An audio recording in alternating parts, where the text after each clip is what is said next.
And cocktails, no concert ticket is required. Crooner's Supper Club, just north of 694 off Highway 65 in Fridley. CroonersMN.com. Portions of the following program may be pre-recorded.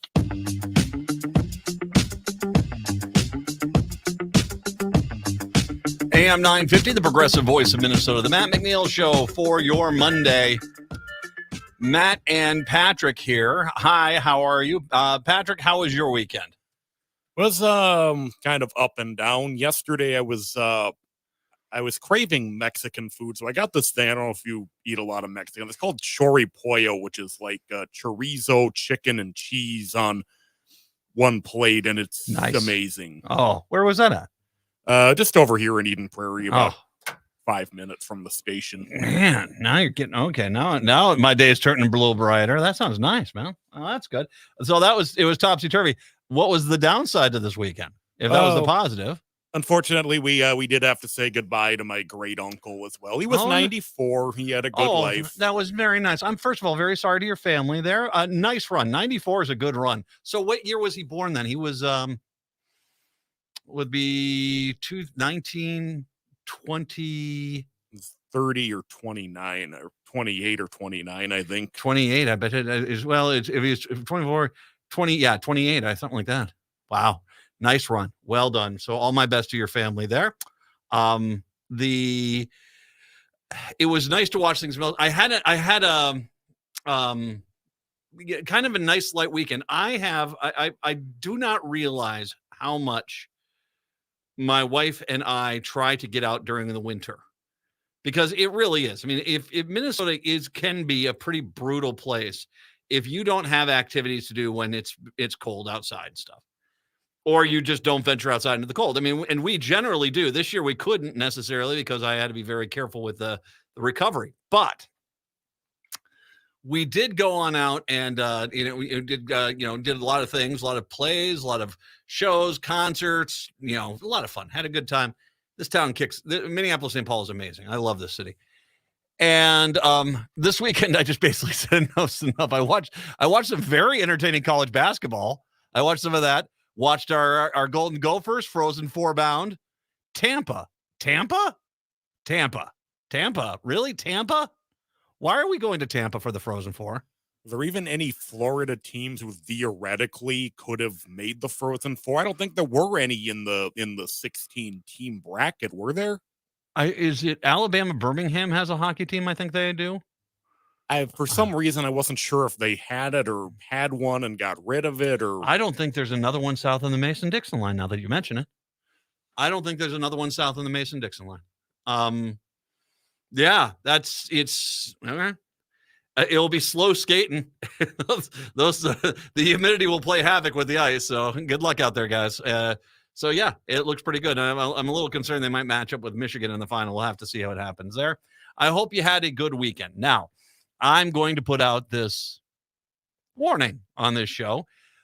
This show is about to get really rough because I got some really rough things to get to. Now, the one thing that isn't rough, I got Aaron Clems is going to join us a little bit later on. He's a chief strategy officer for the Minnesota Center for Environmental Advocacy. He wanted to chime in with us about the hearing that's going on about Polymet and their pollution management schemes. And he basically wanted to, it's interesting because, once again, what they're saying they're going to do, they're not going to do. Anyway, Aaron's going to join us. Longtime friend of the show. He'll join us in the 4 o'clock hour. That will be your little respite. The rest of this is, yeah. And I'll be the first to say it. And that's actually a technical term. I guess maybe I'll start off. How about I start off with, the smile file? Today's version of the smile file. Hey, Representative Shane Meekland is apparently helping fundraise for a January 6th insurrectionist. What? This is some guy named who's Cruz family. This guy participated in the attempted overthrow of the government on January 6th. His argument is, I was just in the building for a little bit. I'm insurrectionist curious, I guess is the term. Anyway, he now can't pose enough with his kids saying, feel sorry for me. Look, kids. One of those things. Funny story. I don't know if you know all those cops that were beaten. A lot of those guys had kids. I know. All those House members and senators that you made run for their lives, a lot of them have kids and grandkids. Some of them have great grandkids. But you made them run for their lives too. Funny story. But now all of a sudden he's fundraising because he needs help with his legal fund. And apparently Shane Meekland, who, by the way, I want to make sure I reiterate, this is one of the House Republicans up in the area where there's a nuclear water leak into the ground, and he still has not said a thing about it. Now, it's not in his district. It's across the river from his district, right next to the river. So there's that. But yeah, I can't tell you how disappointed I am that here's this guy trying to turn one of these people into a hero, misunderstood hero. Please. These guys tried to overthrow the government of the United States. They tried to overthrow the government of the United States. Take a look at the footage. There wasn't the one side of the building where everyone was there waiting single file in line and just getting in there, and they were just delivering their list of grievances into a large pile and then leaving the building. No.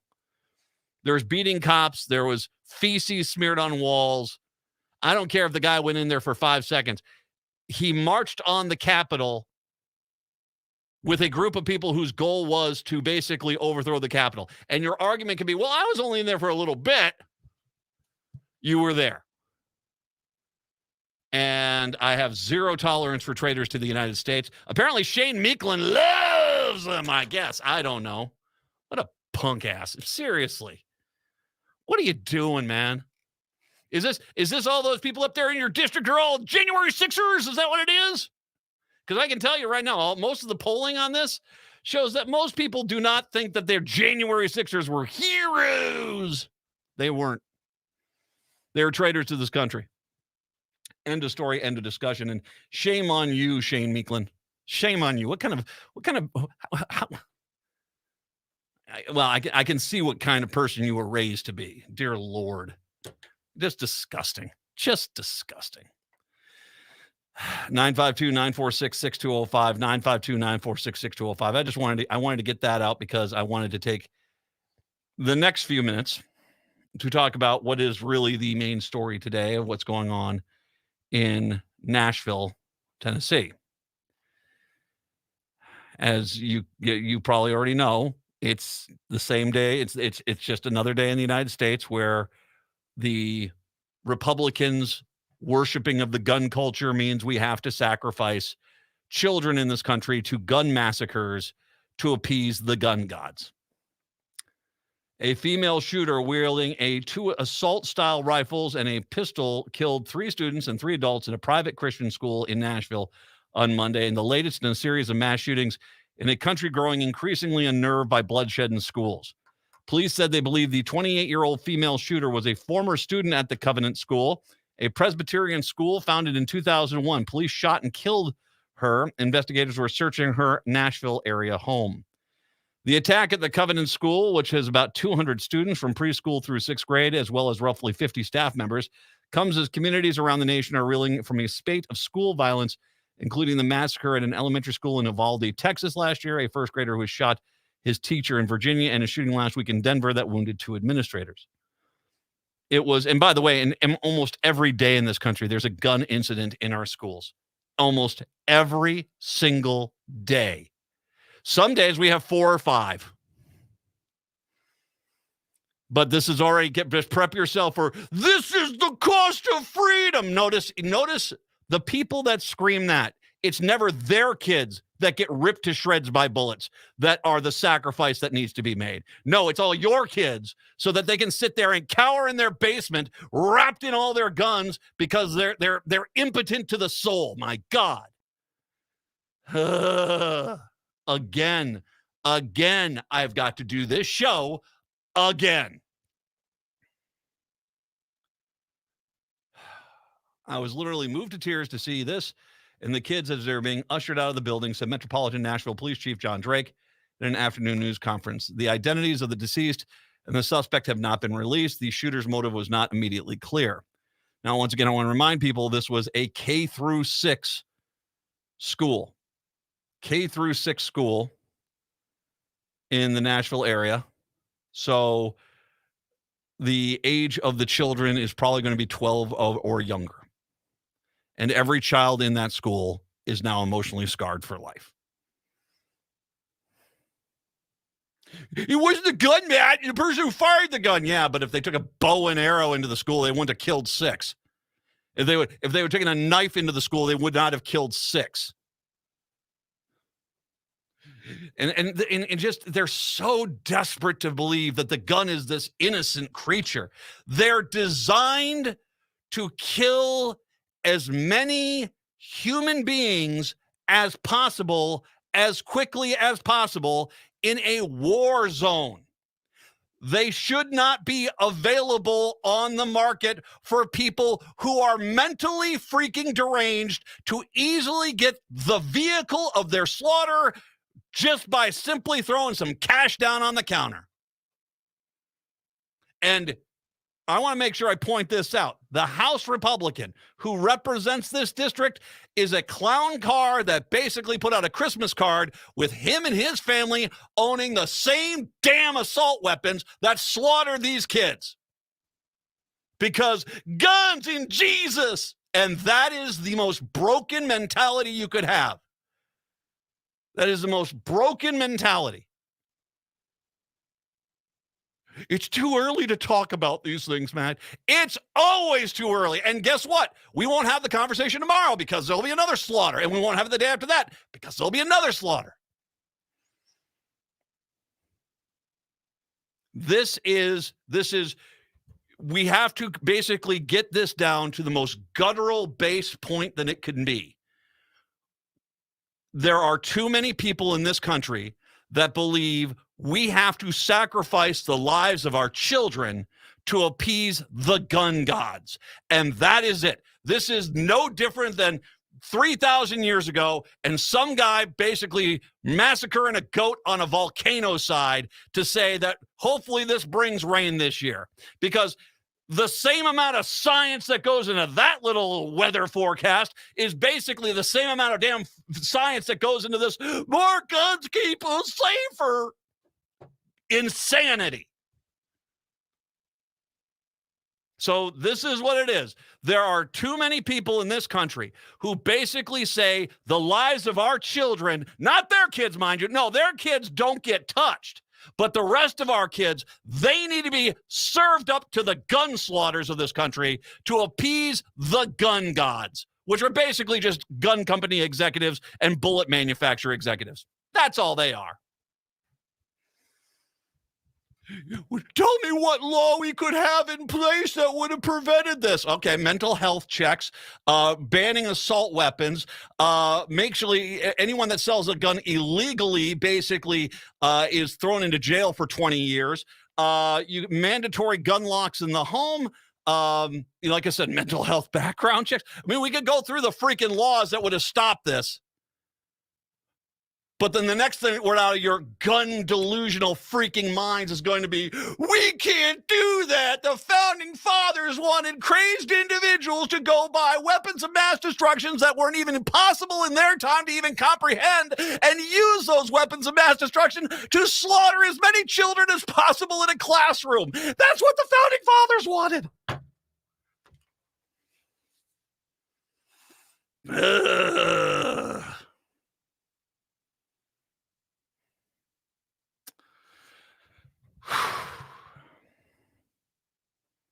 The suspect's identity is a woman surprised experts on mass shooting. Female shooters make up only 5 to 8% of all mass shooters.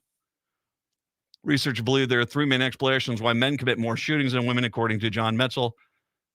Men have more testosterone, are socialized to be engaged in violence, and own more guns than women. There's a story we don't know here, said McNeil. Well, you know what? The story we don't know is the story of those 3 kids and the 3 adults that were ripped to shreds today.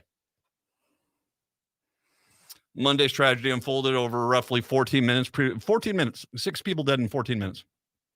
By the way, also the reports are that school's doors were locked because then it's the problem isn't the gun, it's the door. Come on, Matt.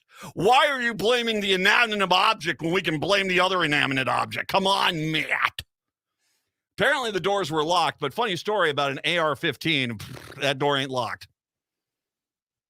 Oh, are we now back to the Republicans and their suggestion that we have to basically spend the amount of money to put bulletproof glass and windows and doors in every school in this country? Because for every school in this country, that will be $50 to $60 million worth of investment.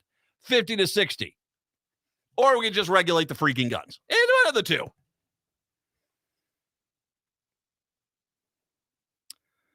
Initial call, the active shooter was at 10:13 this morning. 2 officers from a 5-area member team opened fire in response, fatally shooting the suspect at 10:27. He said there were no police officers present or assigned to the school at the time of the shooting because it's a church-run school. See, the real problem here, Matt, is why would a church want an armed guard in the school at all times? I don't know. Why should people expect to have schools that are basically slaughter pens? If you're still sitting here and saying, no, we got to protect guns at all costs, you are a soulless, lost individual. You have no soul, you have no heart, you have no brain, you have no nothing. The only thing you have is my gun.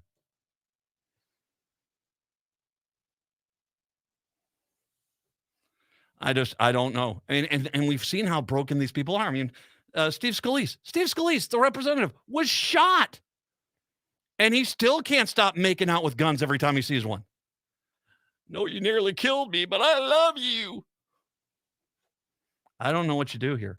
I'm going to tell you what. I've got an incredibly tough article from the Washington Post that I'm going to read to you, because one of the things I think the Washington Post does a very good job here is that people do not seem to understand what guns actually do.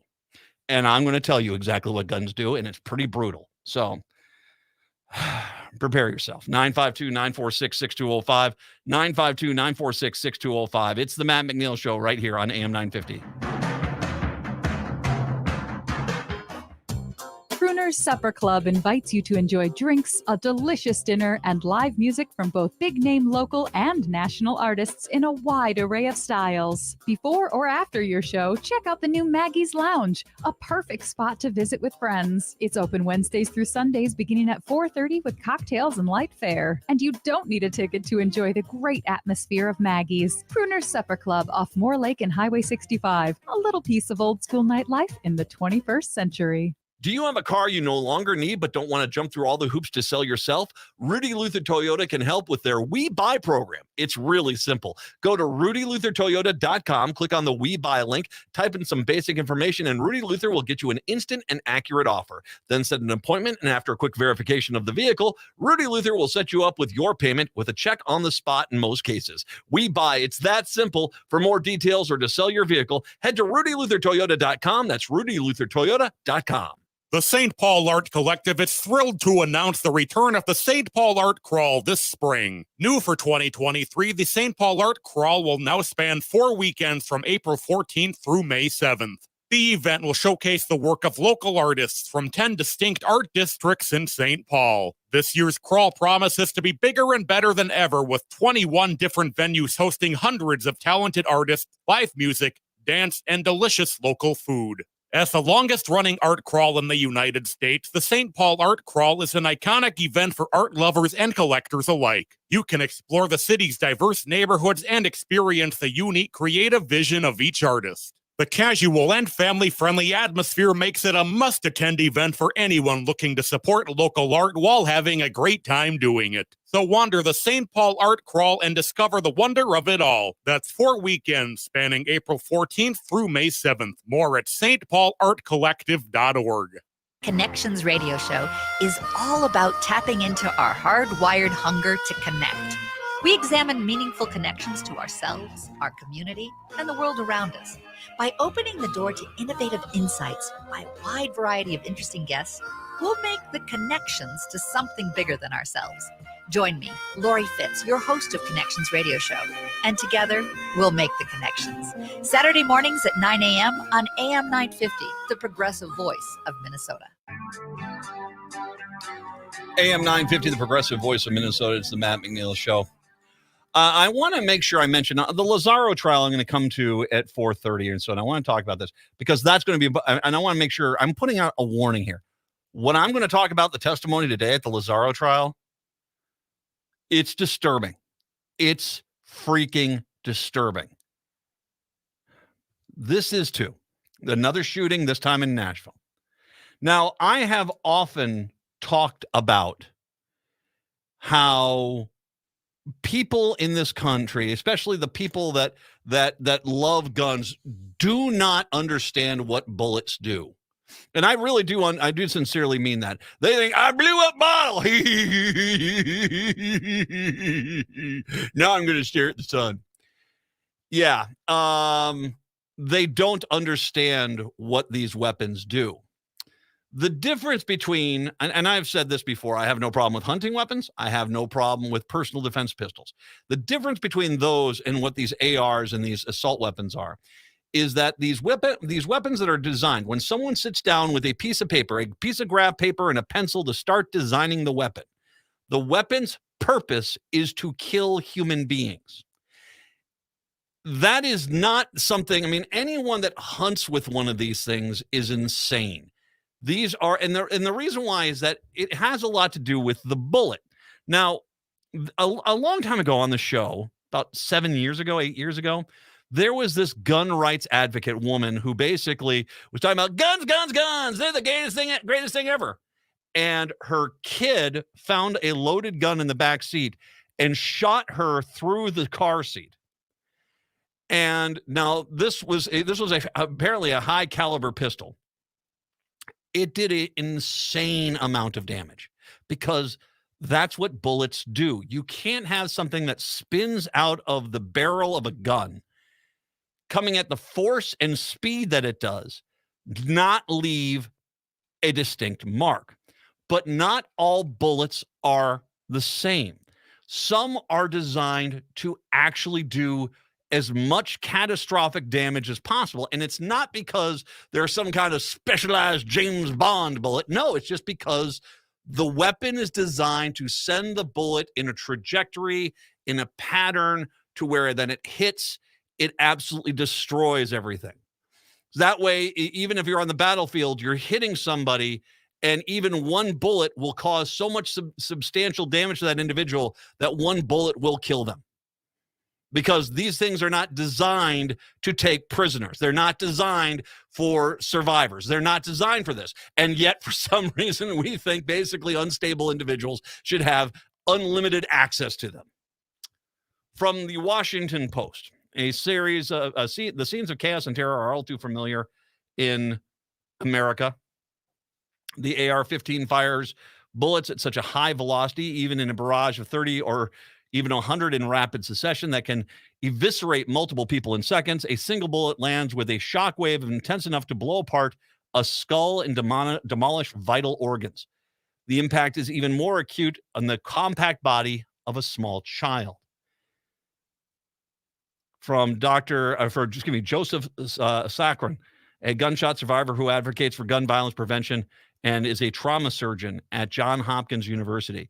It literally can pulverize bones, it can shatter your liver, and it can provide this blast effect. And one of the things I talked about, I don't know if you remember the Little Falls case where the guy shot the two kids in the house and then went up and felt like he had to put a bullet in their heads, and that's why he was held accountable. Once he shot them once, they weren't getting up. And matter of fact, if he didn't call the police or call the ambulance really quick, that basically they were going to just die of shock, because that's what happens. It's not the freaking Die Hard where the guy that took 19 bullets is back up again. No, that's not the real freaking world. That's a movie. When you see one of these movies and a guy is spraying gun bullets back and forth and doesn't seem to hit anyone, that's myth. That's not real. Those are blanks. Because if you did that Even if someone who's running at 100 yards away from you, you're going to hit them a few times. And all it takes is one of these bullets hitting them, and they're down. Because that's how lethal they are. They're designed to be as lethal as possible because they're designed for combat in war. During surgery on people shot with high-velocity rounds, he says, body tissue literally crumbles in your hands. The carnage is rarely visible to the public. Crime scene photos are considered too gruesome to publish and even kept confidential. News accounts rely on antiseptic descriptions from law enforcement officials and medical examiners who in some cases have said remains were so unrecognizable they could be identified only through DNA samples. Wow. As Saccharin put it, we often sanitize what is happening, and that is the point. We are sanitizing this. We want to try to make it a world where a kid can grab a bulletproof whiteboard and yield it like Captain America and deflect all the bullets. That doesn't happen. That just does not happen. These are vehicles of death. They are vehicles of carnage. They're designed to kill with one bullet by ripping out as much of that human being as possible, including in children. It's not like kids get a special little mulligan on this. As this doctor has said, they're more susceptible because everything is much more compact and tight, and it blasts a hole through them. The first part of this report from the Washington Post shows the animation of two different hypothetical gunshots to the chest, one from an AR-15 and the other from a typical handgun, to explain the great severity of the damages caused by the AR-15. The article goes on to talk about the actual wounds to two actual victims, Noah Ponzer, a 6-year-old, and Peter Wang, 15, killed in school shootings where they were struck by multiple bullets. The account is based on a review of nearly 100 autopsy reports from several AR-15 shootings, as well as court testimony and interviews with trauma surgeons, ballistics experts, and medical examiners. The records and the interviews show the stark detail and unique mechanics of propel these bullets and why they unleash such devastation on the body. And that's the difference. Some people ask me, it's like, well, Matt, why for say a 9mm handgun versus an AR-15? 9mm handgun is going to do a lot of damage, but it's not designed to kill someone with one bullet. It's you're going to get damaged, you're going to get hurt. But if you get shot with a 9mm, unless it hits one of the more vital organs, like say the heart, that you're probably going to get up and walk. An AR-15 could hit a nondescript part of your body. And because of the way the trajectory goes, it can change trajectory and hit half your freaking internal organs. It can hit you at the hip and take out pretty much any organ below the rib cage. Pancreas, gallbladder, liver, kidneys, gone. Gone. One bullet. I'll talk more about this when we do come back, because and I want to make sure I'm putting this out here. This is a tough story, but I think it's time for us to stop allowing the gun kooks to dictate what is going on in this country. And the reality is that these children today, these adults today, were slaughtered by yet another assault weapon put on them when they were just trying to go to school, not trying to repel the Russians. 952-946-6205, 952-946-6205. It's the Matt McNeil Show right here on AM 950. New at Woodland Stoves and Fireplaces. Kuma wood stoves and fireplace inserts. American-made, sturdy and efficient wood heaters. All models qualify for 30% tax credit you can earn for installing efficient and renewable wood heat. Come see the new wood-burning Kuma stoves and fireplace inserts. Woodland Stoves and Fireplaces has been selling wood-burning products since 1977. Kuma wood burners are hard-working home heaters made from heavy, laser-cut steel. Kuma stoves and fireplace inserts have cast-iron doors and large self-cleaning glass windows. You can see the firelight and feel the heat from their efficient fire. One of Woodland's many choices to make fire work for you and your home. We're with the chimney and installation experts. They not only install, but will guide you if you want to install yourself. Woodland Stoves and Fireplaces has over 35 working wood, gas, and electric units on display at the corner of East Franklin and Riverside Avenue in Minneapolis. Woodland Stoves and Fireplaces, out of the ordinary products and services. Nightingale is your cozy, comfortable neighborhood restaurant in the Whittier neighborhood at 26th and Lindale. Nightingale has patio, dining room, and bar seating available. Plus, they still have takeout and delivery. Their menu has lots of delicious options like the famous Nightingale burger and fries, ginger tamari chicken wings, smoked chicken liver pate, and more. They're open from 5 p.m. to 1 a.m. daily with their full menu until midnight. So make the friendly neighborhood Nightingale your go-to restaurant in South Minneapolis. Place an order, make a reservation, and more at nightingalempls.com. This is Chad, owner of AM 950. Our station is located on a marsh, and we do our best not to disturb that environment. So I was thrilled to discover Natural Lawn. Their safer products and soil tests ensure that your lawn will be healthy, lush, and green. I don't even have to worry about bringing my furry friend to the station, thanks to the great care from Natural Lawn.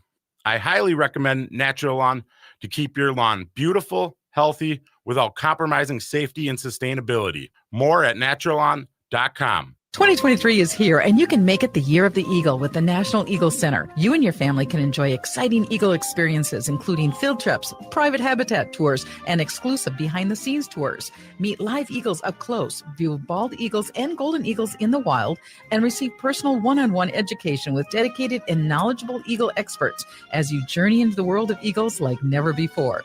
Learn more and plan your unforgettable Eagle experience today at nationaleaglecenter.org/experiences. With a look at your AM 950 weather, I'm Patrick Lulia. Partly cloudy today with a high of 40, then cloudy tonight with a low of 19. There's no better time than now to experience the new Maggie's Lounge at Crooner's Supper Club. Serving up light fare and cocktails, no concert ticket is required. Crooner's Supper Club, just north of 694 off Highway 65 in Fridley. CroonersMN.com. AM 950, the progressive voice of Minnesota. It's the Matt McNeil Show. It's simple. Most of the people that advocate for guns have no idea the amount of damage that a bullet from an AR-15 does. Have no clue, have no idea. And I'm reading from this Washington Post article that breaks down what exactly an individual bullet from one of these guns does, and how that the idea of these being available as readily as they are to the public is insanity. I want to once again warn people, if you go read this story, it is not an easy story to see, because they talk about the two kids that were shot, and they talk about their wounds and how the damage that was done here. And this damage is not unique to these individuals. This is what these guns do every single time someone opens fire with one.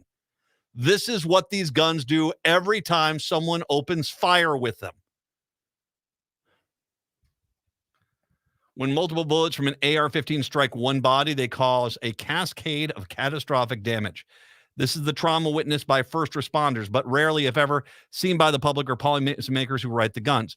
The Washington Post determined there is a public interest in demonstrating the uniquely destructive power of an AR-15 when it's used to kill. What follows is a detailed description showing the impact bullet fire from an AR-15s at two young victims. It was based on autopsy reports for Noah Ponzer and Peter Wang that the Post obtained through public records.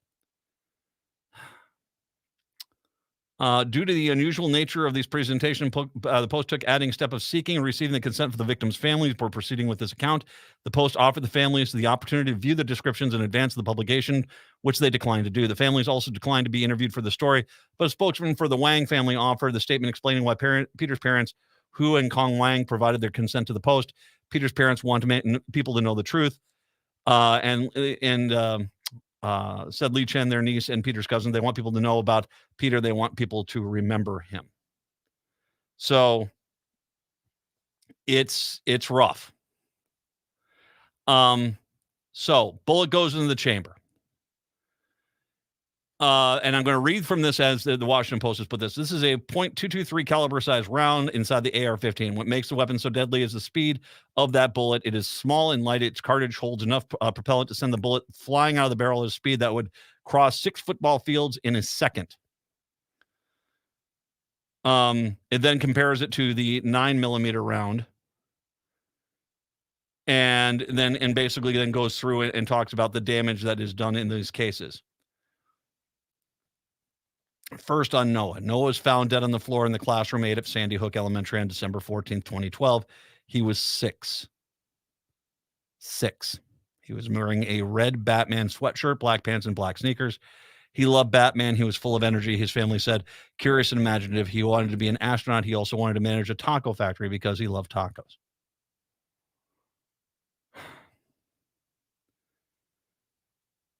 Noah was a victim. Noah shot 3 times. Adam Lanza took his mother's AR-15 rifle to the school, fired 80 rounds into the bathroom, where the rounds, here were the rounds they hit as they hit Noah. One went through his hand. It struck his left thumb, caused the smallest of those wounds. Now, I want to make sure we understand this. It hit his thumb. His hand was badly mangled from that one shot. That's what these things do. So he shoots imagine something hitting your thumb and your hand is gone. That's the force that this happened. The bullet struck Noah's back, crossed through the center of his chest. It broke apart into fragments, according to the 2019 report by the medical examiner. So it kind of hit him on the side and basically tore through his center torso. This is a bullet from an AR-15 fired at a 6-year-old. The bullet that hit Noah's face caused an almost complete destruction of the lower lip and jaw. Noah's wounds were not survivable. So I want to make sure we understand this. He got hit in the cheek and it took out his jaw. He got hit in the side and it went through his body. He got hit in the thumb and it took out his hands. Those 3 bullets, he would never have survived. Has so much energy that it just breaks at the pattern of metal over a wide area. He would give it the marker. The organs were destroyed, and how completely in the case of Adam. Peter Wang, 15 years old. He was found dead in the 3rd floor hallway of Marjorie Stoneman Douglas High School on Valentine's Day in 2018. He was 15. He was wearing his Army JROTC uniform. He keeps notes in his bedroom drawer about his plans. He had joined the military training corps with the mission of to motivate young people to be better citizens. It's important to step forward toward attending the U.S. Military Academy at West Point. Born in New York. When gunfire broke out in Parkland, Peter was in the study hall playing chess with a friend. He did not. He was shot 13 times. Nicholas Cruz used an AR-15 he bought legally and fired at least 139 rounds. The wounds that hit Peter. He was running down the hallway when he was shot. He was struck once in the foot, twice on the thigh, once in the torso, 5 times in the arms, and 4 times in the head. One of the bullets hit his thigh, fractured his hip bone, then broke partially apart before exiting through his abdomen. Just the force of these things is insane. Now, and there are going to be people out there like, man, how dare you? They don't want me talking about this because they don't want people to know what these things do. These are not personal defense weapons. They're not hunting weapons. They're for sick, twisted psychopaths that like to think that they're somehow a tough guy by owning one of these things. If you want to play with these, go join a military, because then you'll get assault weapons. But even the military, understanding the severity of what these things can do, locks them down, keeps the bullet separate, does not want people walking around with these things because they are lethal.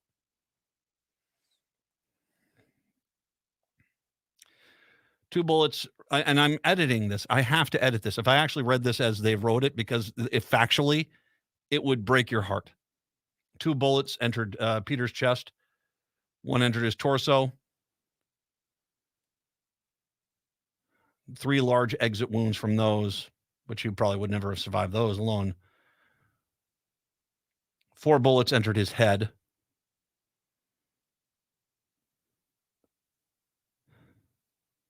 The shooter had seen him on the ground and kept walking closer and shooting. The combined energy of those bullets created exit wounds so gaping that the autopsy described the body as deformed. Blood and spatter were found in his upper body and walls. The degree of destruction, according to medical experts, was possibly only with a high-velocity weapon.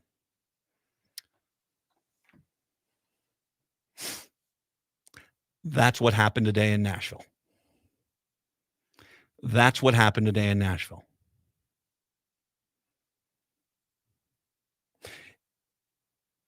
If we had an axe that someone could throw and it would clear 6 football fields in 1 second, when it hit someone and exploded and ripped their bodies apart, you think that we would have that available for anyone to go buy at your standard hardware store? Of course not. Of course not. If we had a knife, someone had a knife that could move at 6 football fields a second and hit someone, and when it hit them, exploded and ripped them apart into pieces, do you think that anyone would be, oh, no, this is a horrible idea. We should not let people have this? Of course not. We would not allow that to happen. But yet here we are with yet another example. And once again, the conservatives here, oh, this never happens in the South. It happens all the freaking time in the South. We have guns everywhere. We're safe. Well, the guns everywhere failed you once again. This only happens in public schools. It doesn't happen in private schools. And it happened now in a private school. And we're just talking about the physical damage that the bullets do to the individual as they were hit. We can't even begin to describe the nightmares, the lifetime of psychological issues. How many of those kids, kindergarten to 6, are going to be addicted to drugs, hard drugs, alcoholics, are going to be unable to go to certain places because of fear for the rest of their lives? Just so some pathetic mule who sits out there in his house and has got 70 guns talking about how safe he is because, well, frankly, no one ever comes sees them because they're a freaking psychopath, can feel like he's somehow a real man because he's got his gun.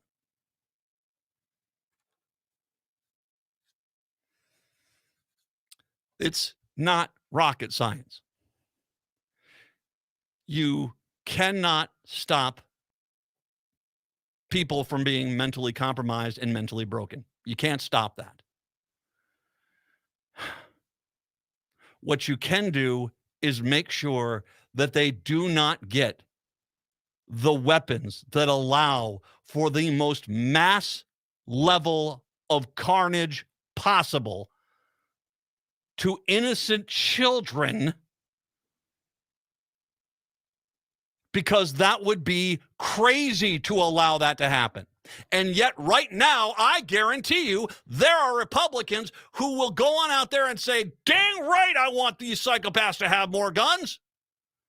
If we stop the crazy people from getting access to assault weapons, the founding fathers are being betrayed. No, they're not. You're just loony at this point. I'm going to go back to the same, what I said here at the beginning of this hour, and what has really become, what is America today? The demand by a deranged minority to sacrifice the children of this country to gun violence as sacrifices for their gun gods. That's all this is. That's all this is. Children being sacrificed for delusional nutbags' worship of gun gods.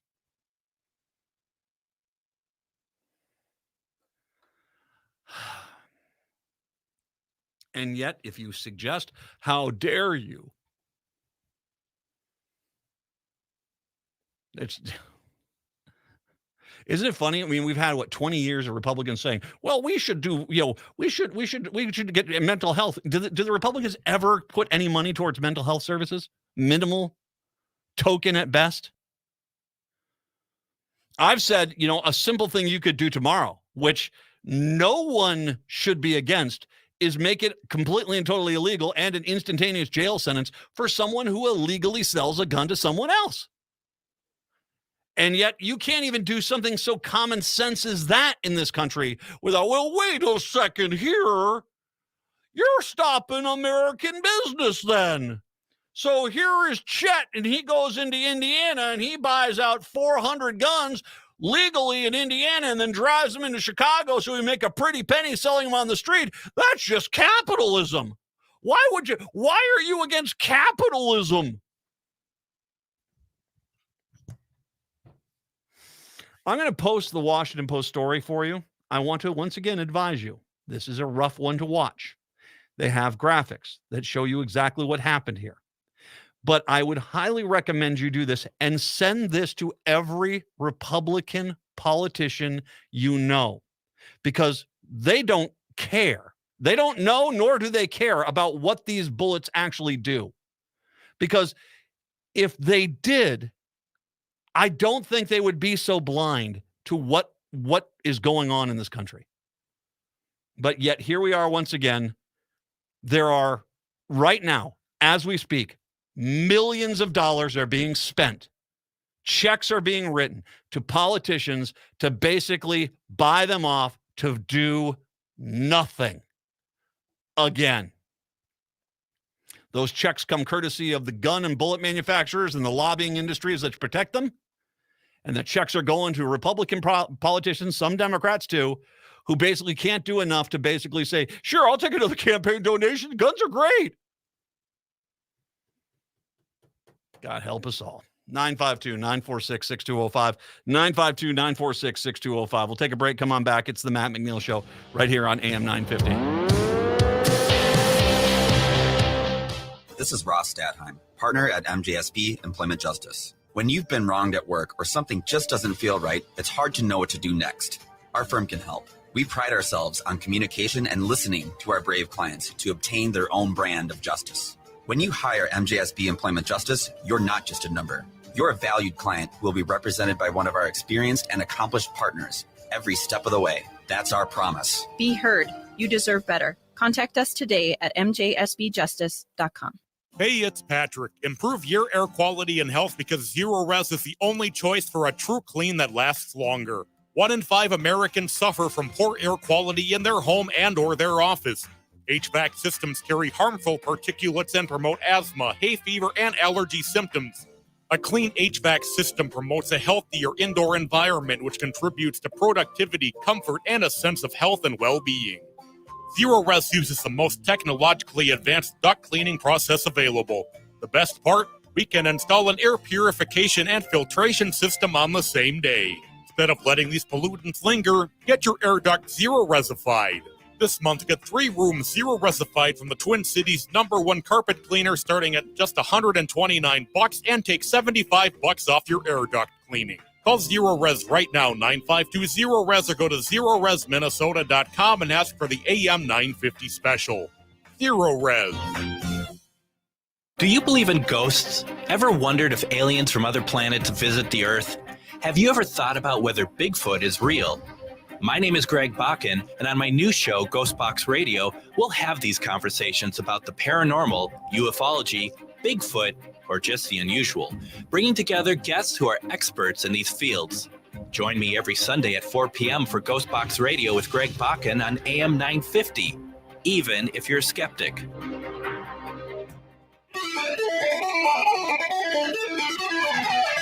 AM 950, the progressive voice of Minnesota. It's the Matt McNeil Show. By the way, if you want to see something very impressive, there's a woman there who basically takes over a press conference and says, aren't you guys tired of covering this story? And it's interesting to watch the Fox News guys basically try to frantically get away from her, but she makes some very good points. She was at the Highland Park shooting in Illinois, as was my son was at that shooting, was on that parade route, watching a parade when a psychopath decided to kill a bunch of people.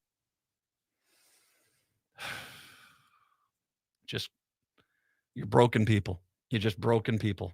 When you get to a point where a gun, an inanimate object, is far more important to you than the lives of children, I don't know what I mean, I can tell you, I wanted to repeat that. You're at a point where an inanimate object is far more important to you than the lives of children. That's on you. 952-946-6205. 952-946-6205. Puckwana, South Dakota. Or Puckwana, not, that didn't sound good.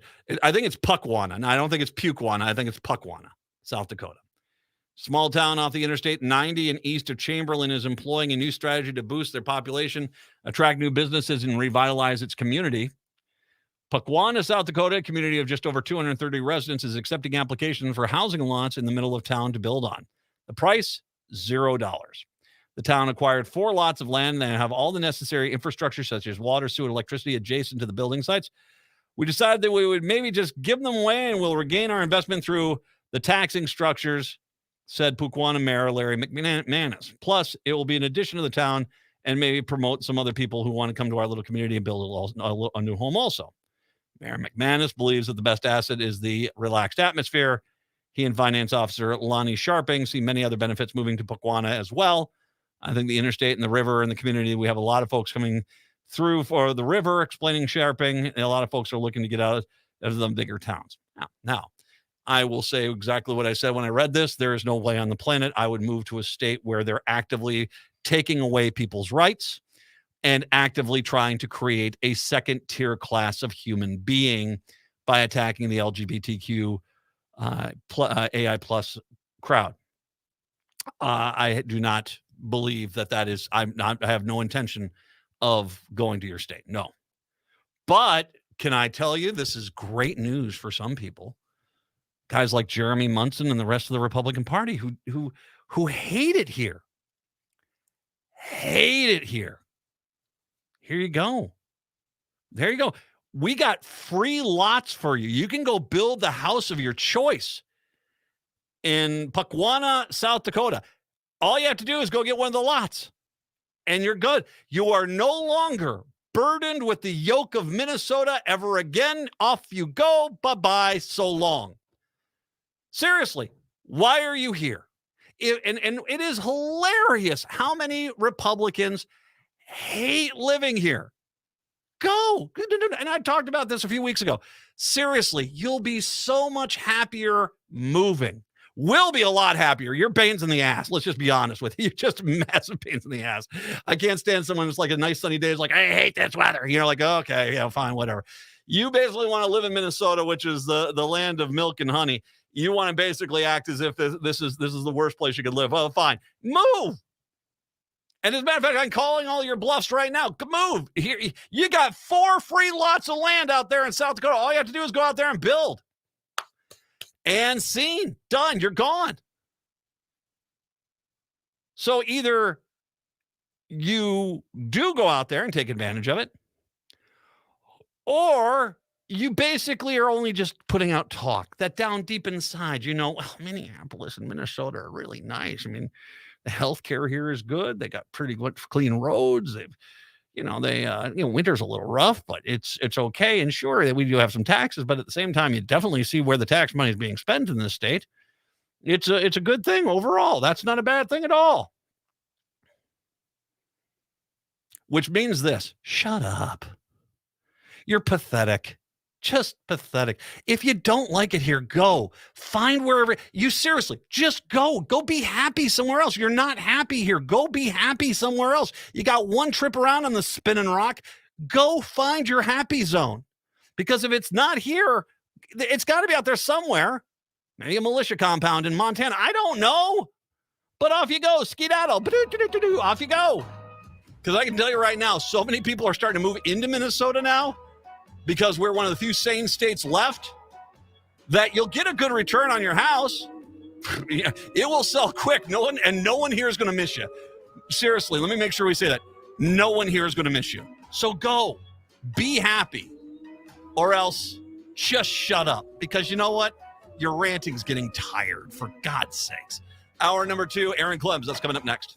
Nightingale is your cozy, comfortable neighborhood restaurant in the Whittier neighborhood at 26th and Lindale. Nightingale has patio, dining room, and bar seating available. Plus, they still have takeout and delivery. Their menu has lots of delicious options like the famous Nightingale burger and fries, ginger tamari chicken wings, smoked chicken liver pate, and more. They're open from 5 p.m. to 1 a.m. daily with their full menu until midnight. So make the friendly neighborhood Nightingale your go-to restaurant in South Minneapolis. Place an order, make a reservation, and more at nightingalempls.com. Standing Up to the Hatriots, the David Pakman Show, weekdays at 2 p.m. on AM 950 KTNF St. Louis Park, Minneapolis, St. Paul, the progressive voice of Minnesota.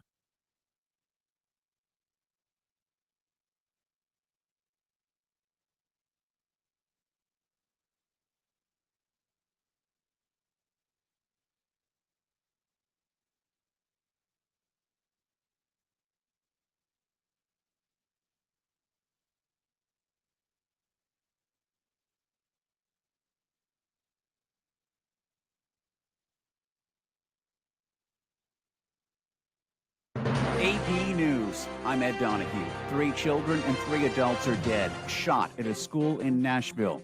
Chief John Drake says the shooter, a 28-year-old woman, was later shot and killed. At one point, she was a student at that school, but unsure what year, all of that. President Biden is again calling on Congress to act. The AP's Sagar Meghani is at the White House. It's heartbreaking. A family's worst nightmare. The president says something must be done to stop scenes like in Nashville. It's ripping our communities apart, ripping the soul of this nation, ripping at the very soul of the nation. He's imploring Congress to pass a ban on some semi-automatic weapons. Minutes earlier, spokeswoman Karine Jean-Pierre said enough is enough. How many more children have to be murdered? Just before that, First Lady Jill Biden, a teacher. I am truly without words, and our children deserve better. Sagar Meghani, Washington. David Pecker, a pivotal figure in the hush money payment investigation of Donald Trump, was seen leaving the Manhattan building where a grand jury has been meeting for months.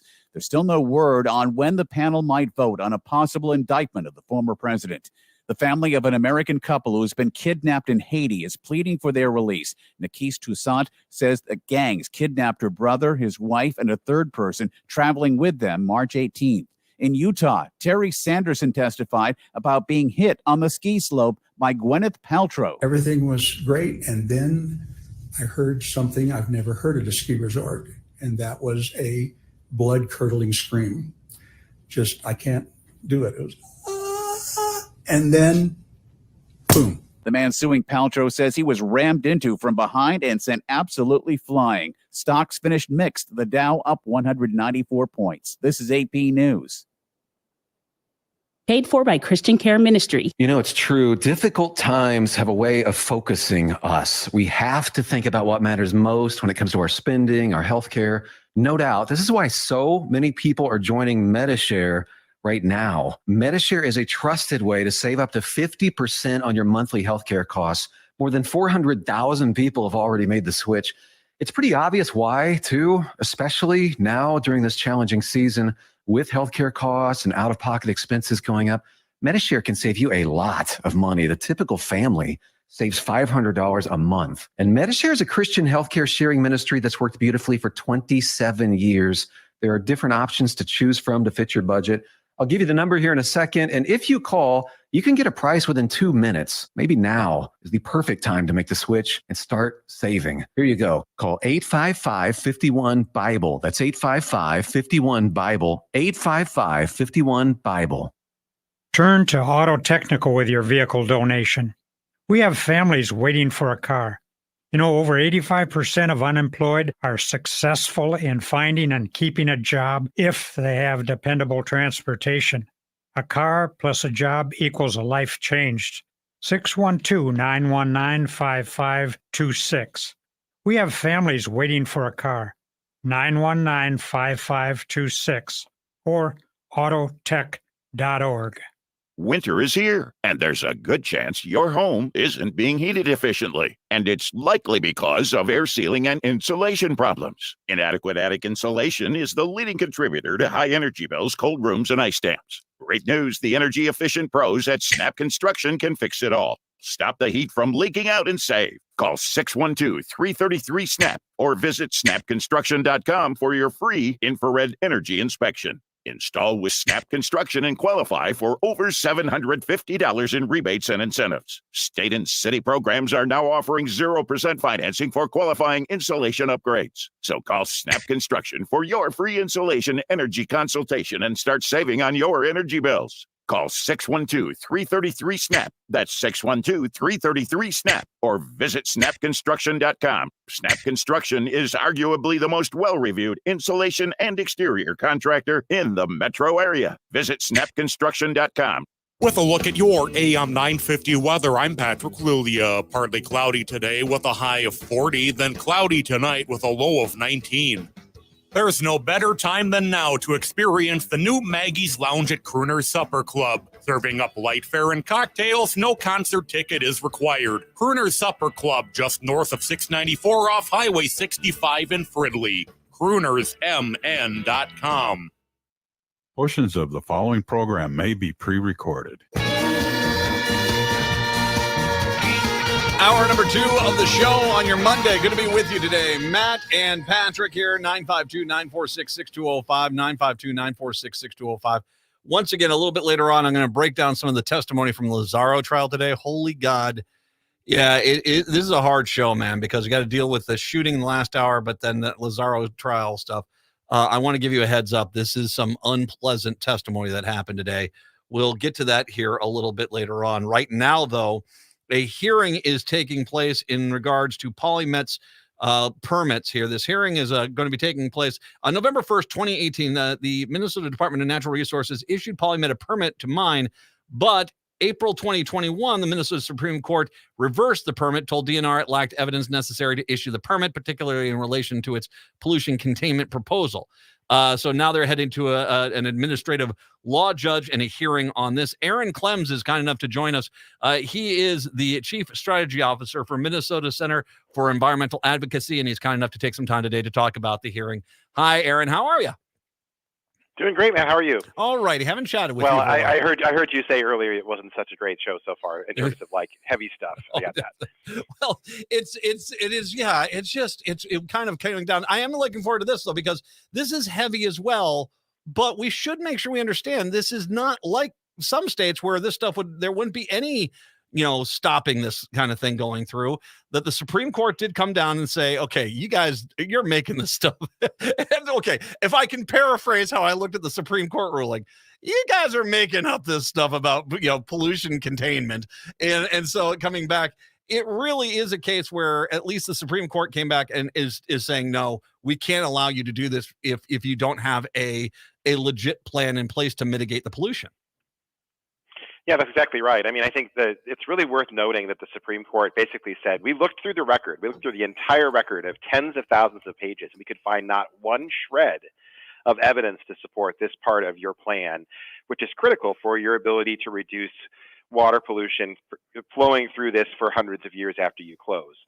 So I want to take a quick step back, though, just to tell people what this particular hearing is about. This is the first time we've ever had a hearing in front of a neutral decision maker, a judge, where we've gotten to present evidence under oath about the facts of this proposal. And I just want to stress that again, that you often hear people say, like, oh, it's been 16 years of permitting and environmental review. What's taking so long? This is the first time citizen groups and environmental groups have had the opportunity to present evidence in front of a judge about the facts of this proposal. We've had a whole bunch of other cases that you're familiar with, a lot of appeals, but those are all on the law and whether or not they met the law in their decision. But so for the very first time, we actually have world-class experts about elements of this proposal coming through to testify in front of an administrative law judge who will then forward a recommendation to the Department of Natural Resources. And then potentially we'll be back in front of the same Supreme Court that sent us here in the first place. Basically the two sides of this argument boil down to this, and I know this might be simplistic, but you tell me how far off base I am here. On one side, you have the people saying, wait a second, this type of mine has never been done environmentally safe. And the other side is, yeah, sure, but maybe if we did this, it might not be that bad, even though we have no evidence us doing this will keep us safe. Is that basically the same, kind of where we're at right now? Yeah, I mean, in fact, the testimony that's been submitted for this hearing, and it's been going on for a few months, people have been submitting written testimony, really tracks those two comparison points you just pointed out. The DNR's witnesses, for example, one woman named Jennifer Engstrom pointed out that if you make us stick to what's already been proven to work, then we won't be able to innovate, and we want to be innovative. Minnesota wants to be ahead of everybody, not behind everybody. And I want to take a step back and just notice how crazy that all is. Yes, I mean, it is. we're not thinking about like, being innovative and how to, make a better, widget. We're talking about like something that will affect our water for hundreds of years if we get it wrong. And without any evidence in the record whatsoever, they've started to even collapse back further to, well, let's just go find out whether this works or not. And we just don't believe we can afford that. So I think that I think your 2 points there are pretty much tracking exactly what's happening in this hearing. And, it's illustrative of kind of the risks that I think some of the folks who are proposing this are willing to take with our water, which I don't think we should be willing to take. And we should remind everyone, this is PolyMet, but the reality is these are international mining conglomerates. They do not care about northern Minnesota. They just want our resources. That's just that. And when they make this argument about let's not be hamstrung with proven techniques that work on keeping things clean, what that's them saying is we don't want to spend the money to do this environmentally safe. So give us the leeway there. And oh, by the way, we're going to screw it up, and then we'll leave the taxpayers to have to clean it up afterwards. That's generally the way the modus operandi here. I remember we saw that with when Dayton, I think it was right at the end of his term, went around and toured these other mining facilities and said, this is not going to work. You still have pollution on the ground from hundreds of years ago. Yeah, I mean, and then he issued these permits, in November of 2018. It's also worth noting that we've been through an entire term of another governor since those permits were issued, and they've been held up in court. They've been reversed and remanded back to the agencies. We're already now almost 4.5 years after these permits were issued, and it's not because there's just been delays. There have been that many problems with these permits, and the idea that we're now just finally having a fact-based hearing now is kind of mind-blowing to me, but it's true. Let's go through some of the points, some of the things the Supreme Court pointed out that needed to be at the least bit elaborated more on. Starting off with, there was no evidence showing that PolyMet's proposal to use bentonite clay to cover PolyMet's reactive tailings would actually work. Explain exactly what PolyMet was proposing and why, and why. I mean, I'm presuming this has never been done before. Well, so PolyMet's proposing to build a giant tailings basin. Tailings are what's left over after you crush the rock and you get the metal out of it. Yes. But it contains a lot of residual stuff that can cause pollution, and these are what they're called reactive mine tailings. And the goal is to prevent air and water from interacting with these tailings forever, because they have to sit there forever in a giant pile, 250 feet tall, 900 acres in size. This is a massive, massive amount of tailings. So what they want to do is put a water cover on top of it. They want to put a pond on top of it. But here's the problem. That water won't just stay there. It will filter then through all the 250 feet of tailings and come out the bottom as polluted water. And it will also make that dam much less stable, potentially causing it to collapse. And it has to sit there for hundreds of years. Mm-hmm. So what they proposed was what one of their experts called a Hail Mary kind of concept, where they would spread this bentonite clay. Bentonite is very well known. It's a clay layer that absorbs water and becomes more water resistant. And the goal was to basically create a kind of impermeable layer between the water, which would stay on top forever, and then the tailings down below. The problem is that this has never been done before, because no one ever applies this stuff to a pond bottom after you're done with stuff. So they've actually proposed creating, and I'm not even kidding about this, a boat that would poop out bentonite pellets, mm-hmm. and then they would fall to the bottom and coat the bottom. And if you want to really see something hilarious and still true and very educational, all three things, go to Duluth for Clean Water's website or to their Twitter page or their Facebook page. They have a wonderful 3-minute video that shows their test of a pooping boat, about whether it would work or not and what's at stake. And I think it's one of the better illustrations of it. At today's hearing, the very first figure that PolyMet's attorney showed a figure of, I'm not even kidding, a pooping boat. And so that's where we are today, is that we're relying on a boat that would poop out bentonite clay and cover the bottom of this thing and keep water from filtering through this stack of tailings for hundreds of years. Whereas all the experts said that that's never been done before and it would not work. Now, I want to remind something. What you just said is, and this is one thing we have to wrap our head around. probably one of the oldest standing buildings still here in Minnesota from when European settlers got here is Fort Snelling. In the over 200 years since that was built, that has been ripped apart, torn down, fallen apart over the years. It is not like it was before. So that when you talk about, oh, we'll maintain this for hundreds of years, they're saying this in a state where nothing like this has been attempted with any level of success for more than, say, 30 years. And so is Polymet saying that they're going to keep this lake safe, that they're volunteering that 500 years down the line, that they're still going to be putting money out there to keep this lake safe? Well, they figured out that they can't say hundreds of years and they can't say forever anymore. So now they say that they'll do it indefinitely or as long as it takes. But yeah, you're exactly right. I mean, just remember that like 500 years ago, which is what their own modeling shows, pollution will continue for 500 years. We were, that was Martin Luther banging the 95 Theses on the door 500 years ago. That's how far back we're talking about. I mean, Minnesota has barely existed as a state, for much more than 200 years. And so, we have a lot. It's kind of a stretch to believe that a corporation, after they've made their money, is going to stick around and be there to clean it up hundreds of years after they've closed. And there's just no way that any thinking human being can think that that's going to actually be true. And by the way, Minnesota has been a state for 165. So yeah, this is it would be basically the 3 times the time that the state's been in existence. The DNR basically.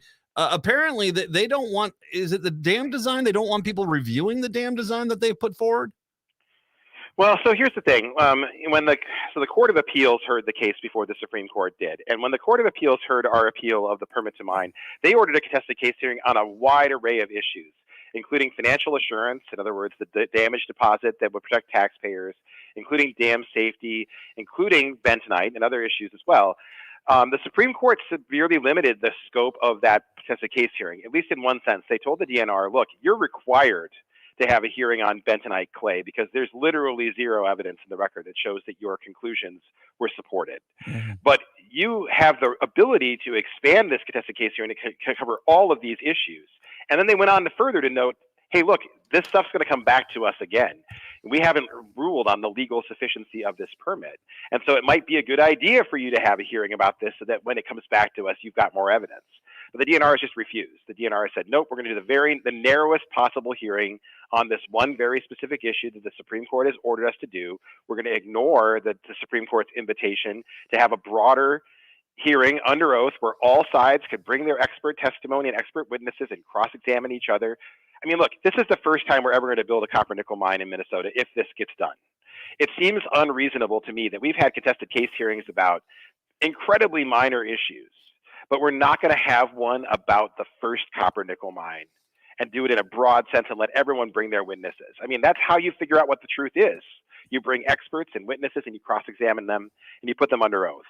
And instead, the DNR has decided to do it on their own and not listen to other sources of information, but instead assert that they know what they're talking about and that everyone else just needs to accept their conclusions. And we think that's just wrong. And that's the case. And so basically, we have a judge that's going to look down, and from what you're putting forward, you got on one side plenty of evidence this doesn't work. On the other side, it's a theory. Now, I remember when Kyle Rittenhouse went into a courtroom, I said, we got video of the guy murdering people, and somehow that didn't go right. Because you had a judge that was basically, in that case, was in the pocket of one political side. It's from what you're saying, it sounds like the overwhelming amount of evidence being put forward is that, no, this is not safe. And that, once again, there is not a lot saying this is safe. What is the chances you think with this administrative judge that he's going to come back and say, yeah, Polymet, they got a point? Well, first of all, it's important to know what an administrative law judge is and what his job is. In this case, it's a he. It's James LaFave is his name, and he's running a hearing on behalf of the agency. That's what his job is. So the DNR has technically hired the Office of Administrative Hearings to do this hearing and then make a recommendation back to them about what the evidence is. And they are not under any obligation to even accept his recommendation. They could instead just press forward and say, yeah, we heard you, but we're not going to do any of that. And so this hearing is important because it will establish facts about whether or not this bentonite scheme has evidence that it might work. But ultimately, the decision goes back to the Department of Natural Resources, and it's up to them. They have to decide what they're going to do with this permit, whether they're going to make changes, whether they're going to modify it in a couple of ways that you mentioned earlier, and then whether or not they're going to let the public comment on it, or whether they're just going to continue to push forward. So ultimately, this is an important hearing. The administrative law judge is doing his job to make a recommendation, and I don't know what the result will be of this hearing, but I do know that the DNR then is the one that has to make a decision about what to do with that recommendation after they receive it. It seems so counterproductive that the DNR would be a champion of this sort of thing, or be really kind of pushing for this to happen, because once again, it's not like we don't have evidence. This is an incredibly dangerous style of mining. We have pits, open water pits of contamination that have basically only been there for 300 years, and they're still not going to be safe for another 200 years.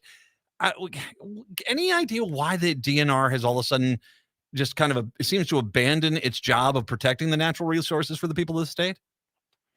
I mean, look, I don't think I will surprise anybody by pointing out that this is political. I mean, these permits were issued on November 1st, 2018. So think about what was happening right after November 1st, 2018. This was an attempt to basically clear the decks and to take a politically unpopular decision in some areas and politically popular in others and get it done.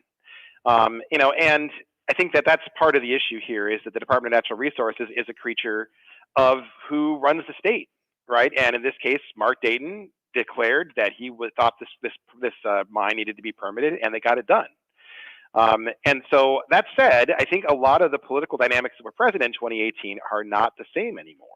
And it's worth noting. I mean, at the time we had Tom Bach and Dave Tomasoni, and even I think Tom Mercavina still kicking around, arguing for the absolute dire need to get the range to vote blue by permitting PolyMet. Well, here we are 4.5 years later, and I think no one can deny that there's been a generational turnover in the leadership on the range, but also I think a better recognition of what the risks are for this kind of proposal, and for that matter, the limited benefits that it provides. And so we're hopeful that, I think Governor Walz was not the person who issued the permits that started this whole process out, but his agencies now will make the decision about what to do in response to this administrative law judge hearing and ultimately recommendation. And we really hope that they'll listen. I think we'll hope they'll listen to the people of Minnesota. We hope that they'll listen to the science. And if they do, they'll make a different decision than we made 4.5, 5 years ago. Well, and I think also we should not discount the nightmare that was Line 3 and how, we're going to do it safe. We're going to do it safe. And how many holes did they puncture in the bottom of the Mississippi River? You have shown that these companies will say anything to get the project approved. And then even when they have strict rules on what they can do, they still don't follow those rules, and they still create an environmental mess. Yeah, no, I think Line 3 is a good example to point to. I think, you may have seen, I was in the Star Tribune editorial page talking about all the boo-hooing about, we can't approve any projects in northern Minnesota. And I'm like, PolyMet and Line 3 got approved by state agencies. Okay, I mean, and of course, PolyMet is still hung up in legal appeals, but and as soon as they got through their legal appeals, they punched Line 3 through as soon as possible, and way too fast, and did a lot of damage by how they did that, by trying to construct it as quickly as possible, as opposed to doing it so in a rational way. I'm not saying that there's ways to build pipelines that are super safe or great, but at the same time, we know for a fact from all of the folks who've been looking at the on-the-ground damage, that the way that they constructed this pipeline was extremely damaging, even more so than it needed to be. So I think there's a lot of examples we can point to of where our agencies felt political pressure from the top and then made decisions that they probably regret. I think this might be one of them, and I hope that they take this opportunity to revisit it and think about what the law says, what the science says, and what the people of Minnesota want. Can I last fun question for you? And it's the no-brainer of all time, because I think you'll agree with me on the answer where I'm going with this.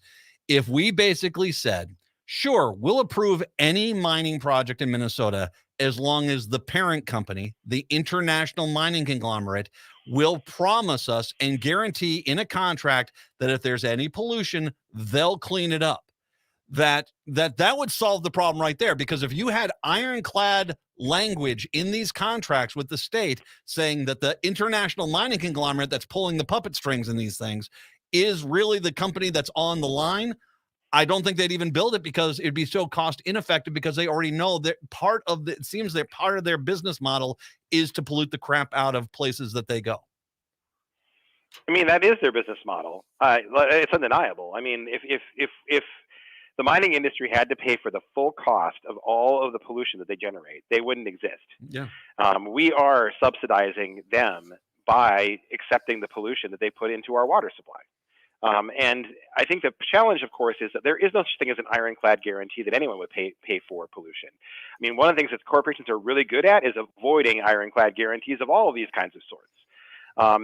Glencore, the parent company of Polymed, didn't even exist that long ago, and before about 10 years ago, it was a privately held company.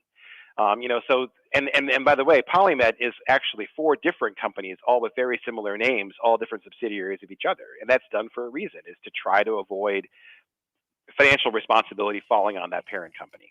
So I think in general, I agree with what you're saying there, Matt. It's just more that we haven't found a mechanism to actually hold these international conglomerates accountable for the pollution that they could create. And to be perfectly honest, I'm not sure we're any closer today than we were 10 years ago.